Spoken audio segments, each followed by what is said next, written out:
when you make a movie from a video game, you have to tell a story in first, and after tell that story in the universe of the original material.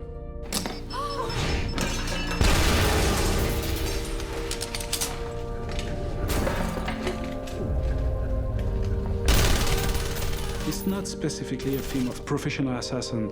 It's more close to the spy film.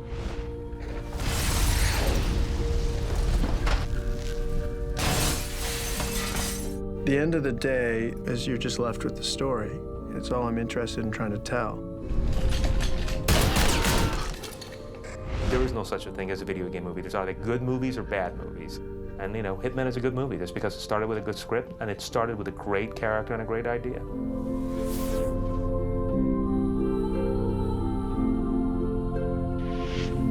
You walk a very fine line where you're trying to adapt something that is extremely popular in another medium, be it a comic book or a novel, a graphic novel or a video game, because the core fan base has a certain amount of expectation, and that's truly valid, and you want to go ahead and fulfill those expectations.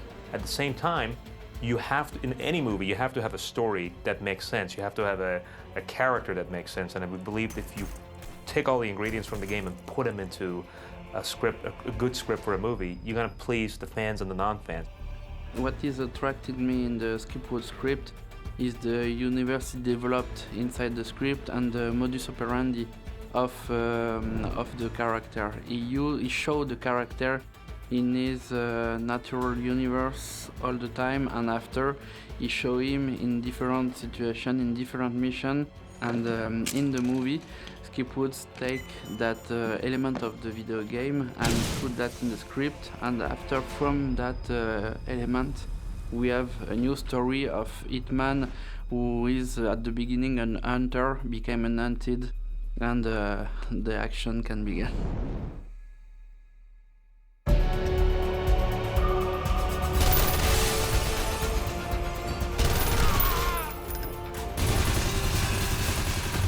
Well, when Fox called us and said, what do you guys think about Xavier Gans? And we sort of became very familiar with his work very fast, and two things were apparent. He was an incredible shooter. He could shoot this kind of movie as good as anybody out there. And number two, very smart with story and extremely passionate about the Hitman franchise and the Agent 47 character. He was a fan of the game, but at the same time, he was a filmmaker. He wasn't just interested in making a movie for the fans. He wanted to make a movie for everybody who loves this genre. I was involved in Hitman after Luc Besson saw my first feature film was The Mid Frontiers. He showed the movie to Fox, and after Fox trusted me to give me the direction of Hitman. And when they said, okay, let's go to do the movie, we have just 3 months to prepare the movie. And that was a great challenge.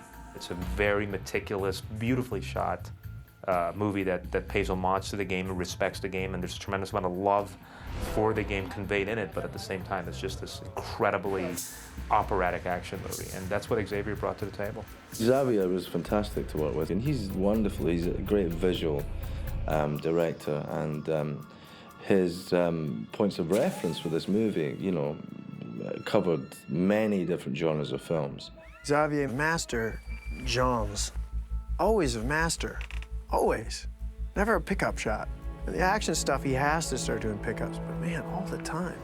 For my directing style, what I have want to do is to be all the time in movement, like in the video game.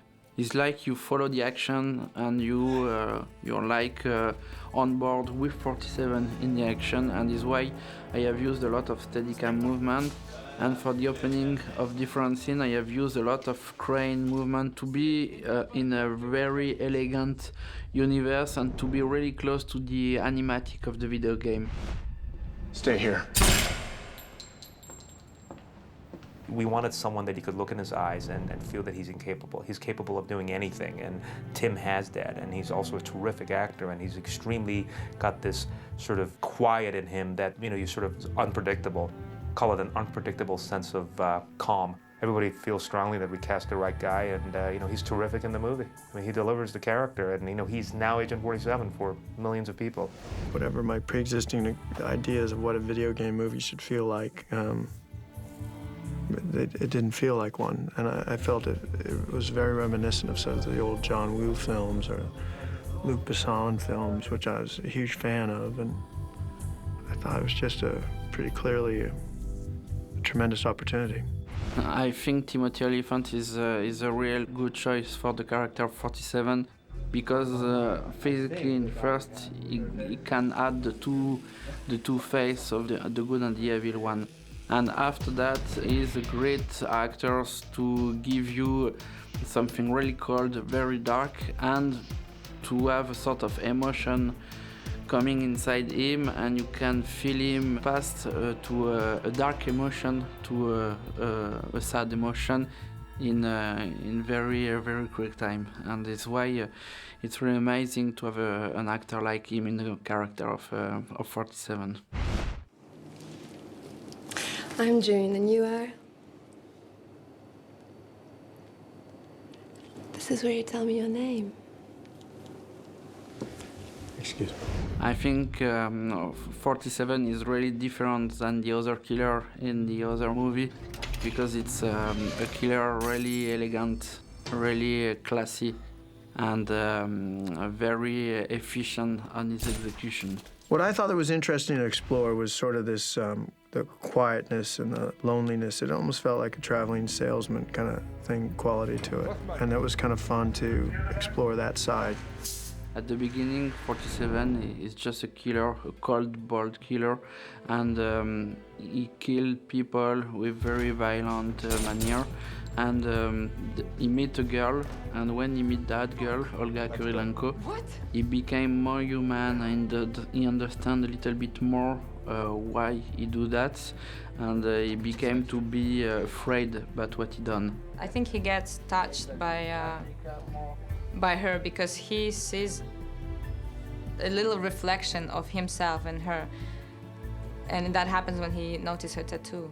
He has a tattoo too on the back of his head, and she has a tattoo on her cheek. So I guess that's what make him feel closer to her. He can identify himself to her somehow, and that's where it starts from.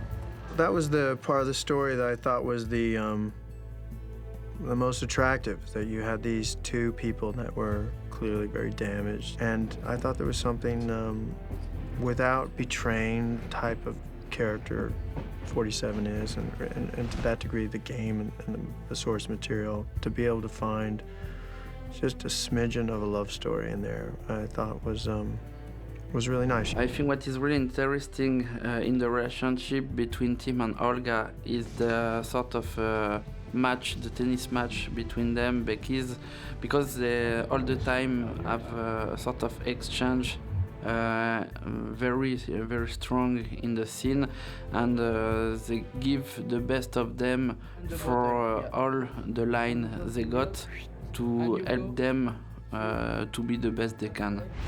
I swear I'll never... Stop talking. If you're looking for a reason not to kill me, I don't really have one. I'm not a whore by choice. She's kind of a lonely soul, that's for sure, because she is trapped by this man, her boyfriend, Belikov, and who she doesn't love, and she's there against her will. She did a fantastic job. I mean, really just did a fantastic job. And I feel very fortunate to have been able to work with her, and feel fortunate that she was, in the movie at all. But, she had a tough job. That part is a difficult part, and asks a lot of an actress. I really can't say enough good things about her. Most of the time I worked with Timothy, and most of my scenes are with Timothy. He was the person who made me comfortable on the set and being there with Xavier, but he was, because he was my partner, he did a great job. Please, stop.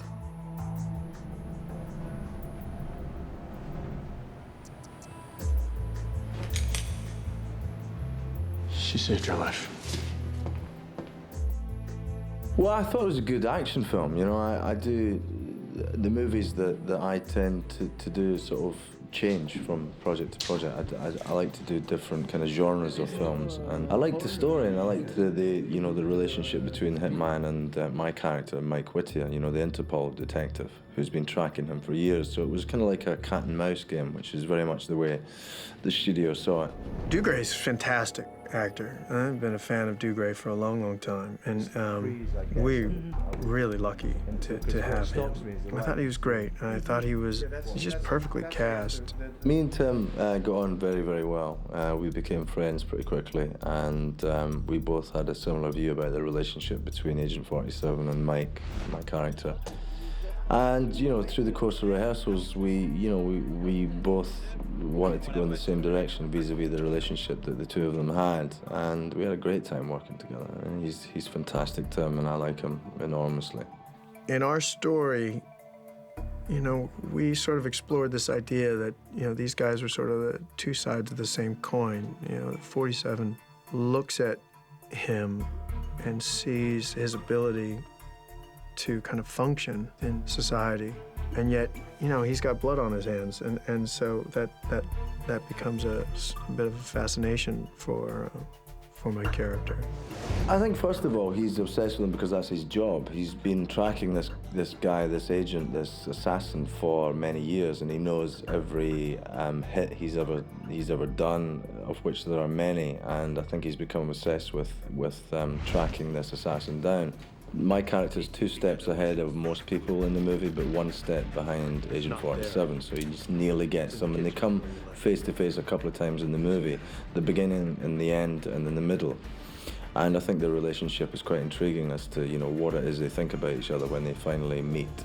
And I think there's a lot of respect, Agent 47 for my character and my character for Agent 47. What is good with Dougray Scott, he got that really interesting dark side inside him. And for the character of Mike Whittier, that is really interesting to have a character really elegant like Dougray, but with that really dark attitude, dark side he can give to the character, and you cannot know if it's a bad guy or a good guy.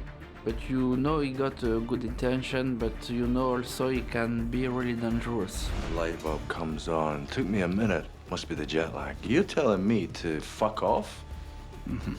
Of course not. You're a good man, Michael. One of Interpol's best. But leave this intelligence work to the FSB. Robert Knepper, it's amazing Yuri on the movie, because when we have begun to work on the movie together, he have learned some Russian line, and he bring a lot of ID on the character. He asked to add an earpiece, like he spoke all the time with the KGB, and he searched all the time a lot. He's an actor really in the details of the different elements, and he want to build his character with a lot of outside details to give to him some credibility, and you have to feel the characters really true, and that is really strong with Robert. Xavier is an amazing director. He's one of my favorite directors I've ever worked with, and what I love a lot about him is his childlike quality, and children don't explain. They just do it. There's not enough time, whether you're shooting a television show or you're shooting a movie, even though this movie, for instance, and maybe it's the way the French shoot, I mean, you can tell pretty quickly the style of something when you're in the moment shooting it. You don't need somebody to say, this is what we're gonna do, and this is how we're gonna do it. You don't need that. You just sort of do it. And then to have his reaction be, so, oh yeah, it's magnifique, it's all this great French stuff that you're surrounded by. It's terrific. Robert was good because we have quite a lot of scenes, myself and Yuri. So Robert Knepper was great, played a great Russian, and there's a very antagonistic relationship between the two of them because Mike, who is, he's very bright, and he's been involved with these many government agencies throughout the years. He knows, he can smell instinctively what's going on here, and there's some sort of cover-up. You did your job, and you did it very well. And for that, my boy, you should be proud. The notion of making movies like Hitman, you go for the best actors for the part.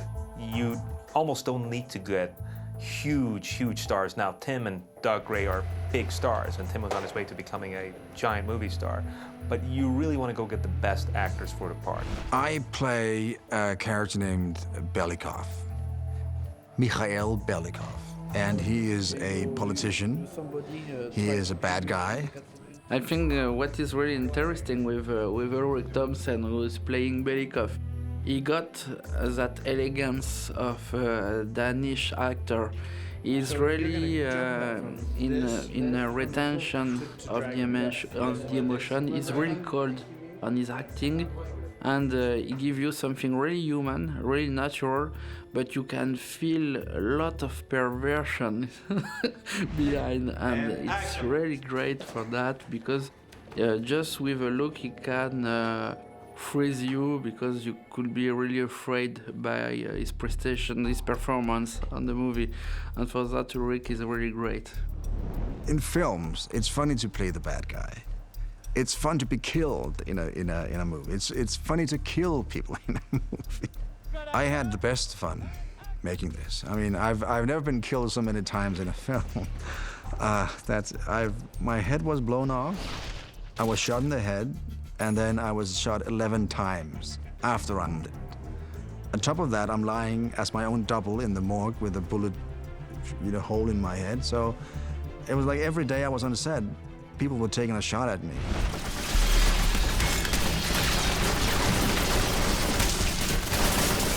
I think to successfully translate a video game to a film, you have to respect the original material, because there is people who work on the art direction, for example, of the video game. There is a conception of a universe, and there is a logic of that universe. And if you respect the logic of the universe and the material you used for the movie, you can, after, make a movie, but you don't have to forget to tell a story. We have totally respected the video game, but we are saying to the people, now it's time to come to the truth. The Hitman is real.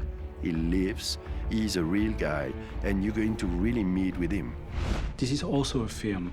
It's impossible to respect strictly the game. We have to think about the dramaturgy, we have to think about rhythm. So, of course, for my job was between. Sometime we pick up some pictures of the games, and sometime I was free. In collaboration with Xavier and everybody to create a world of 47. It was very cool to have a partnership with Laurent Barres on Hitman, because he gave me already the possibilities to shoot where I want in any moment of the days of shooting, and his way all the days he make a light from the top, and he give me the opportunity to move my camera where I want, and there is a lot of time where I want to use something like 4 or 5 cameras in the same time, and for the light is really complicated to have some different elements on the set, and you have to put everything from the top. And with that solution we can move and make what we want every day without an expensive schedule. More or less, we have all the device for moving a camera on this film. We have hand camera, we have Steadicam, we have crane, tripod, dolly, cable cam. It was incredible, because every day we set the camera in so many different kind of positions that sometime Xavier was lost himself. Said, "What can I do?" So, okay, we have this. I think we're editing more or less 4,000 shots in the film. It's for one hour and 30 minutes. It's very.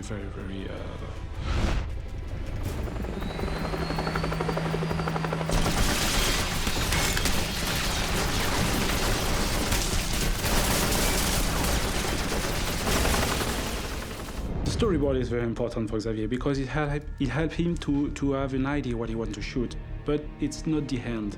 When you shoot only the storyboard, at the end you're a little bit disappointed, because you have the feeling that the rhythm it's too low. So When we arrive on the set, the storyboard is the references for how it works. It's a references for a lot of technicians to set up all the stuff. He is likely responsible for over 100 deaths. Let me show you what I mean. This is Ovi.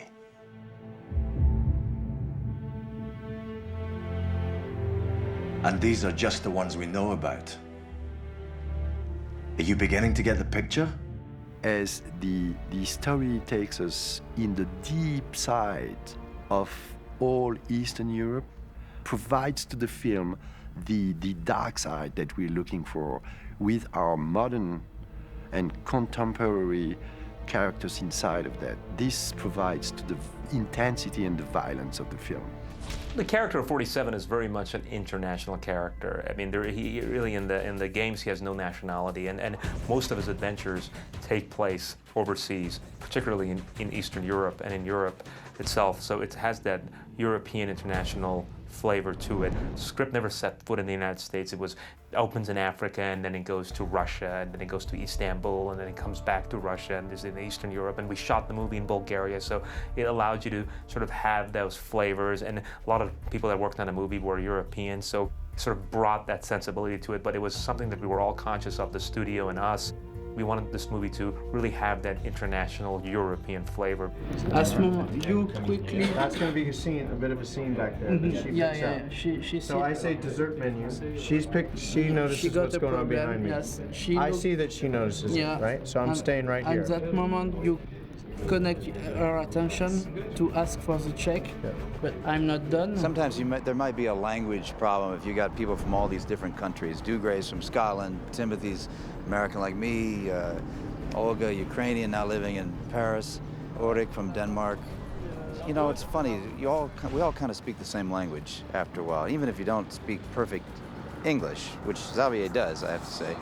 He's surrounded by translators. You just get a feeling with the way people move their hands, or they kind of look at you like, a little bit more. I mean, you know you're either going in the right direction or not. Everyone gets along really well. We're all here to tell a really good story, and it's been bliss.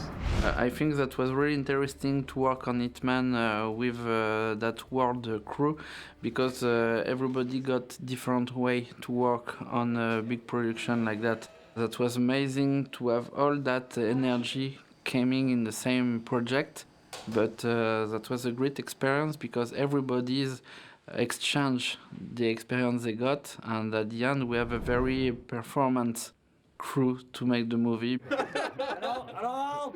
On a décroché. On a décroché. La vidéo tourne, Serge. No! Here we go! Here we go!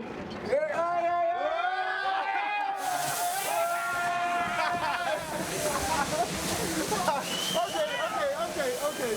All right, I'll take it.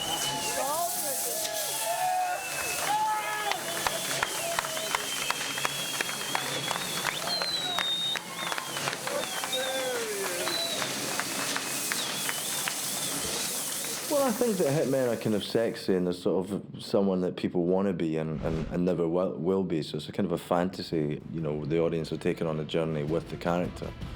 And hopefully, you know, they can enjoy that experience, you know, from a cinematic experience point of view.